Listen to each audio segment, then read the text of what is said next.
Well, Tulsi Gabbard proved to the world that she is not, in fact, a pacifist, and Kamala Harris proved to the world that she is a one-trick pony. So last night during the Democratic debates on CNN, Kamala Harris got the takedown from Tulsi Gabbard. She was absolutely not expecting that. Everybody had their guns aimed at Joe Biden. Everybody was trying to take him down. And Tulsi Gabbard came from behind and took out Kamala Harris, and it was amazing. It was fantastic. Well, now the backlash is that Kamala Harris's camp is really on the defensive, really going after Tulsi Gabbard, trying to smear her as an Assad apologist. We've heard this before, and they're going for it now. So first of all, I want to play for you the exchange of what exactly went down. I want to bring the conversation back to the broken criminal justice system that is disproportionately negatively impacting Black and brown people all across this country today. Now, Senator Harris says she's proud of her record as a prosecutor and that she'll be a prosecutor president, but I'm deeply concerned about this record. There are too many examples to cite, but she put over 1,500 people in jail for marijuana violations and then laughed about it when she was asked if she ever smoked marijuana. She blocked evidence. She blocked evidence that would have freed an innocent man from death row until the courts forced her to do so. She kept people in prison beyond their sentences to use them as cheap labor for the state of California. And she fought to keep cash bail system in place that impacts poor people in the worst kind of way. Yikes. So let's go over that just one by one here. So she talks about marijuana and putting over 1,500 people in jail for marijuana and then admitting to using it herself and laughing about it. That is true. The state of California, during Kamala Harris's time as the Attorney General of the state, put over 1,560 people behind bars for marijuana use. And Kamala Harris did say that she was against the legalization of marijuana in 2014 when she was being interviewed when she was campaigning.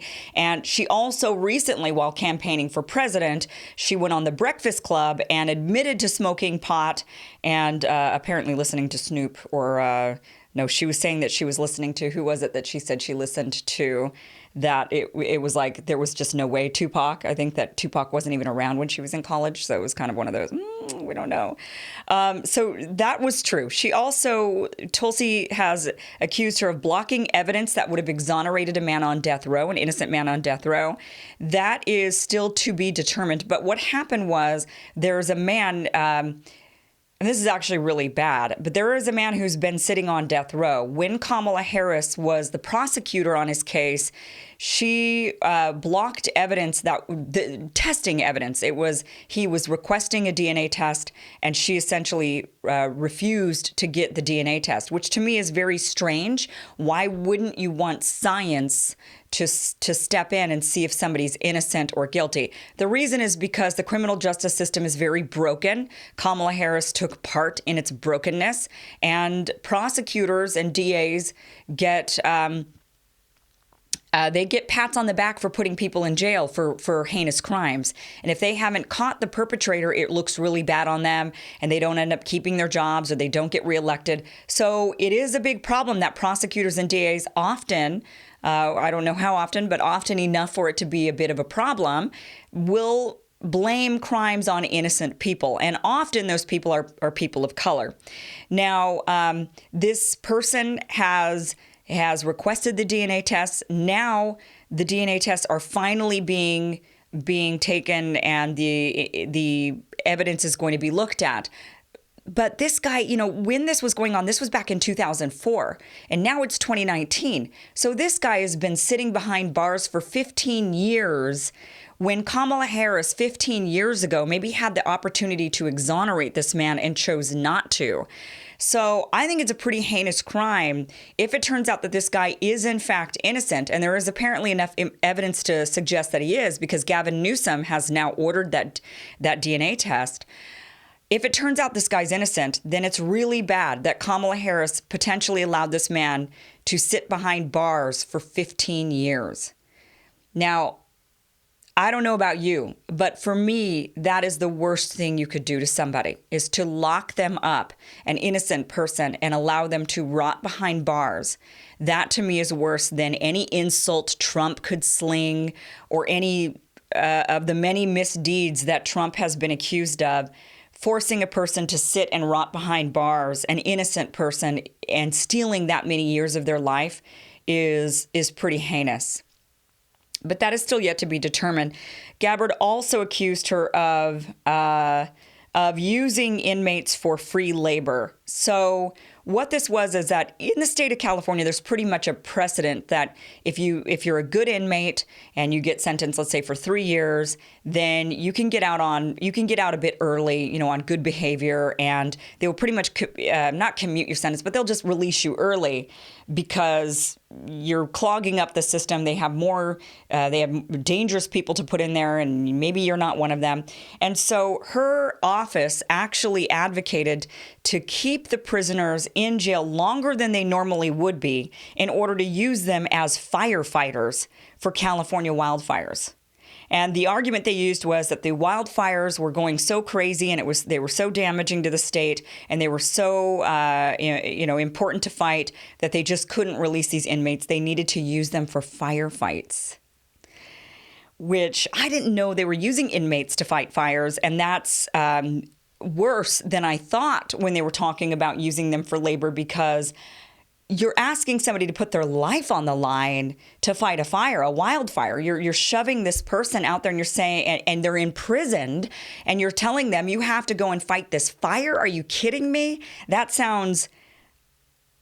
way worse than I thought when I was thinking of forced labor. I'm thinking like cleaning up trash off the side of the highway. I didn't realize these guys were fighting fires. So those are the things that Tulsi Gabbard is talking about. And what this showed when Kamala Harris, when it was thrown back to her, she basically just said, look, I'm proud of my record. I was serving a state of 40 million people. We transformed the criminal justice system. We did a lot of work, and I'm proud of it. Which is fine if you're not running on a campaign of, I'm here to serve civil rights and justice for Black and brown people, which has been her entire campaign. She says that, Shirley Chisholm is her idol, and who was this wonderful, fantastic congresswoman who really fought for economic justice and racial justice back in the 70s and 60s and 70s. So if you're running on that message of I'm a civil rights activist, and yet you're throwing people in prison and you're keeping people behind bars and you're using inmates for firefights, it doesn't really bode well, right? It's not really consistent. But nothing Kamala Harris has said so far has been consistent with her campaign. She's been the biggest flip-flopper of this entire campaign so far. I'm surprised she's doing as well as she has. Considering how big of a flip-flopper she is on the issues. She hasn't held firm to anything, even busing. Even when she went after Joe Biden for busing, she went on AP News a couple of days later, and she was interviewed and said that, actually she agrees with the fact that it shouldn't be federally mandated, which Joe Biden held her, he called her out on that during the debates last night. So the woman is just a giant flip-flopper. Now, what this really exposed about Kamala Harris is that she has spent her entire career as a prosecutor, meaning she has sat on one side, and her job has been to point fingers and to place blame on everybody else. That's been the job. So what Tulsi Gabbard exposed is that she cannot take any hits. She just simply can't. So if people believe that Kamala Harris, because she's this prosecutor and she's going to go in there and she's going to go after Trump and she's going to go hard, well, part of the debates and part of campaigning is that Trump gets to hit you back. And that's not normal for a prosecutor. The person that's sitting on the stand who's facing charges doesn't get to turn around and start looking into the prosecutor's life. They don't get to examine the prosecutor and put them on the stand and put them on trial. That's not the way it works. So Kamala Harris has never been on that side of it. And now she is. And what has she shown? She's shown that she can't fight back. She has no real standing ground. I saw an article in CNN saying, or maybe it was, all the news sites, it's been really interesting because they've really put out a lot of pieces supporting Tulsi Gabbard, taking Kamala down, and then going after Tulsi and supporting Kamala. It's been really interesting to see the dynamic in the mainstream news. It's been kind of refreshing that they haven't all been taking Kamala's side. But one of them said she had a glass jaw, and that is absolutely right. She does. She has a glass jaw. Now, after the debates, here's what I mean. Kamala Harris launches an attack on Tulsi after the debates. Now, she couldn't think on her feet during the debates because she's not used to being in this position. But after the debates, she said two things that really stood out. Here they are. I mean, listen, this is going to sound immodest, but I'm obviously a top-tier candidate, and so I did expect that I would be on the stage and take hits tonight because there are a lot of people that are trying to make the stage for the next debate. Yeah, for a lot of them, it's do or die. Well, yeah, and especially when people are at 0 or 1% or whatever she might be at. And so I did expect that I might take hits tonight. But, you know, listen, I think that this coming from someone who has been an apologist for an individual, Assad, who has murdered the people of his country like cockroaches. She who has embraced and been an apologist for him in a way that she refuses to call him a war criminal. I can only take what she says in her opinion so seriously. And so I'm prepared to move on. What a bitch. I'm sorry. I mean, look, the first thing she says is, this is going to sound immodest, but she's a 0 to 1%, and I'm a top tier candidate. So, of course, she's going to do what she can to try to take me down. I mean, yeah, that did sound immodest, Kamala. And secondly, then she goes and says, and, you know, I can't take the opinion of an Assad apologist all that seriously, a man who murdered his people like cockroaches. Now, some people I saw on the news today and in the mainstream were saying that Kamala Harris, you know, yeah, okay, maybe on the debate stage, she didn't want to hit Tulsi Gabbard about Assad on the debate stage. And people were saying, and I can understand why she wouldn't want to do that. And so instead, she did it later on cable news. But the truth is, Kamala didn't think about this. This came from her press secretary. So let me show you. During the debates, her press secretary was tweeting Ian Sams. And while this was going on, he tweeted this: "Yo, you love Assad, #DemDebate." So this was coming directly from her press secretary. He went on to tweet during the debates. He retweeted this one from Michael Colbruno. "It's an honor if Tulsi Gabbard, the friend of Syrian dictator and murderer Bashar al-Assad, is attacking you." He continued to tweet throughout the night, "It's a lie offered up by an Assad apologist." When Kat Stafford wrote, Tulsi Gabbard hit Kamala Harris's prosecution record pretty hard. When you were in a position to make a difference in people's lives, you did not. Gabbard, #DemDebate too. He also, shortly after the debate, wrote, knowing that the backlash was coming, tweeted this out: "Reporters writing their stories with eyes on the modern-day assignment desk of Twitter, read this." Quote, "The Russian propaganda machine that tried to influence the 2016 election is now promoting the presidential aspirations of a controversial Hawaii Democrat." And he linked to the article claiming that Tulsi Gabbard was being supported by Russians. Now, her campaign, Ian Sams, has continued the attacks today on his Twitter account. He has gone nonstop. The last I checked, he was still tweeting about this right now. And she has continued to go on the defensive. I saw Kamala Harris earlier today on CNN, again talking about Assad, again talking about the fact that Tulsi Gabbard met with Assad. And that has then been the trending discussion on Twitter, the trending discussions in mainstream news. And again, you know, like I mentioned in my last video, if you didn't watch it, mainstream news is not real news. Mainstream news is looking for ratings. They're sensational. They're looking for headlines that get clicks. It's clickbait. It's meant to get viewers' attention. So they focus on anything that is going to be attention grabbing. Now, I want to play this last clip for you. This is an exchange. Tulsi has been making the rounds today, and she was on MSNBC, and this one got pretty heated as she was being asked about meeting with Assad. I'm going to play this whole clip for you. Look, you know, I want to break this down to what we're talking about. I want to break this down to what we're talking about here today, because you're talking about a meeting that took place, what, 3 years ago? Well, Congresswoman, and every time I come back, here on MSNBC, you guys talk to me about these issues. It sounds like these are talking points that Kamala Harris and her campaign are feeding you because she's refusing to address the questions that were posed to her. Congresswoman, it's important, I think, for the American people to have context about your foreign policy issues and where you stand. If you're leading with foreign policy and you're running for the president of the United States, a meeting with Bashar al-Assad, which I'm sure you understand is a very controversial meeting to take. Hence the reason why when you come on MSNBC, it is important for us to talk to you about that. And of course, every anchor has a different perspective and different questions to ask of you. Every so single time for 3 years. This is where the propaganda comes in, because I've talked about this a lot for the last 3 years, and I've talked about how as a soldier,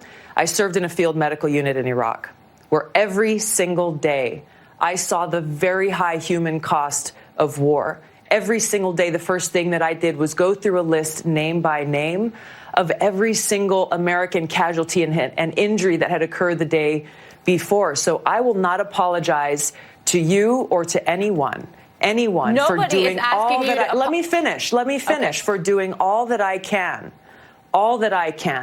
to prevent our country from continuing to make these perpetual wrong decisions that have taken a toll on the lives of my brothers and sisters in uniform. I will continue to do all that I can to make sure that we end these wasteful regime change wars that have taken such a toll on all of us and that have made our country less safe. And if that means having a meeting with a dictator, if that means trying to meet with Kim Jong-un in North Korea to de-escalate tensions and remove this nuclear threat from our country and our people, whatever the crisis is, we've got to have a leader with the courage to do the right thing for the American people, putting their interests ahead of everything else. That is what I'm focused on. And that's what's at the center of my foreign policy and the leadership that I'll bring as president. I certainly am not asking you to apologize for your service. I'm very thankful for your service at that. And I don't think anybody is asking you to apologize for your service. This is more a conversation and asking you questions to explain the decisions that you've made in the past and the statements that you've made in the past with regards to your foreign policy views as you are running for president of the United States. Congresswoman, I thank you for your time. Tulsi Gabbard, very much appreciate your time. I mean, look, that whole exchange was very heated. Tulsi multiple times said, "Let me finish." I really liked that. Tulsi was showing a bit more spirit. I could tell that she was way more annoyed about this. And I know she is probably, I don't know, but I would imagine that she's very annoyed by these attacks. This once again digging up the meeting with Assad. To me, the meeting with Assad is a no-brainer. If the man invites you to meet, you go. If you're a member of Congress, it is your obligation to go and meet with these leaders around the world. I saw people saying, well, no, that's the job of the president, that she shouldn't have gone without. Some people were saying without presidential authorization. Excuse me, let me give you a little civics lesson. The United States Congress is an equal but separate branch of government, equal to the branch of the executive, equal to the United States president, and they're separate. They have to do their checks and balances. Part of the problem as to why we've marched into all of these regime change wars is because all too often our other branches of government that should have been doing checks and balances just believed everything they were told. It is absolutely the responsibility of congressional members to go and do their due diligence. They are the body that declares war. They are the body that gives the authorization to the president to go into armed conflict. So, yeah, it is her job to go and do that. And if she's going and checking out what is going on in Syria, which, by the way, hardly any journalists have done, and very few of our congressional leaders or any leaders have gone, people aren't going. They're just listening to what they're hearing and what they're saying, and they're believing it. And Tulsi Gabbard, with all of the honor and integrity that she has as a person, decides that she is going to go and find out for herself rather than believe the narratives. Because you know what? Do you remember Iraq? Do you remember weapons of mass destruction? You would be an idiot, honestly, a genuine idiot, if you genuinely just would say, well, you know what? Let's just go ahead and trust everything again. You know that there were no weapons of mass destruction. We know this. So why would you believe any other narratives without doing the investigating yourself, especially if you're a member of the United States Congress? That is your job. Tulsi Gabbard does her job. And then people scream about it. They can't believe that she's doing her job. They just can't believe it. They want her to believe the executive branch and the Pentagon and the people that marched us into Iraq. That's what you want, honestly? Honestly? I mean, that just doesn't make any sense to me. So these attacks about Assad, guys, you need to get over it, because you're the reason we've continued to have all of the wars time and time again. And it's not just the war since 9/11 that we've been in for the last nearly 20 years. It was the wars before that. It was the war that tore my family up in Vietnam. It was all of these wars that we've marched around in, all of the regime changes that we have engaged in, all of the destabilizing that we have done. And it is because people believe, maybe you're one of those people who actually just believes that, yeah, you know what? These bad dictators need to be taken out. We've got to go and save the people. Yeah, like we did in Libya. Right? We took out Gaddafi because he was really bad. He was like Bashar al-Assad. He was so bad. And now look at what's going on in Libya. They have an open slave market. The people are not better off. In Afghanistan, when we went in to topple the government that was being backed by the Russians, they're Tulsi Gabbard backed by the Russians. The people in Afghanistan, their government was backed by the Russians. We went in there in the 70s. We armed the Mujahideen, who ended up becoming Al-Qaeda and the Taliban, and we left Afghanistan with the Taliban. We left those women who were previously liberated under the Taliban, where they could no longer get an education after the age of 8, where they could no longer see a doctor because the doctor was male, and, women can't get educations after 8, so women just die. That is what we do. And then when you want to sit there and continue to advocate for this by saying, well, no, you better call him a dictator. You better call him a brutal dictator. Why can't you just say it? Why can't you just say it? You know why? Because the minute you say it, you're implying that we need to go to war.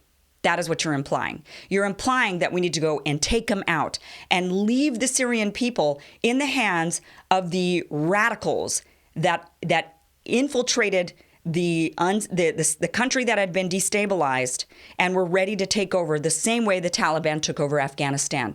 That would be on you.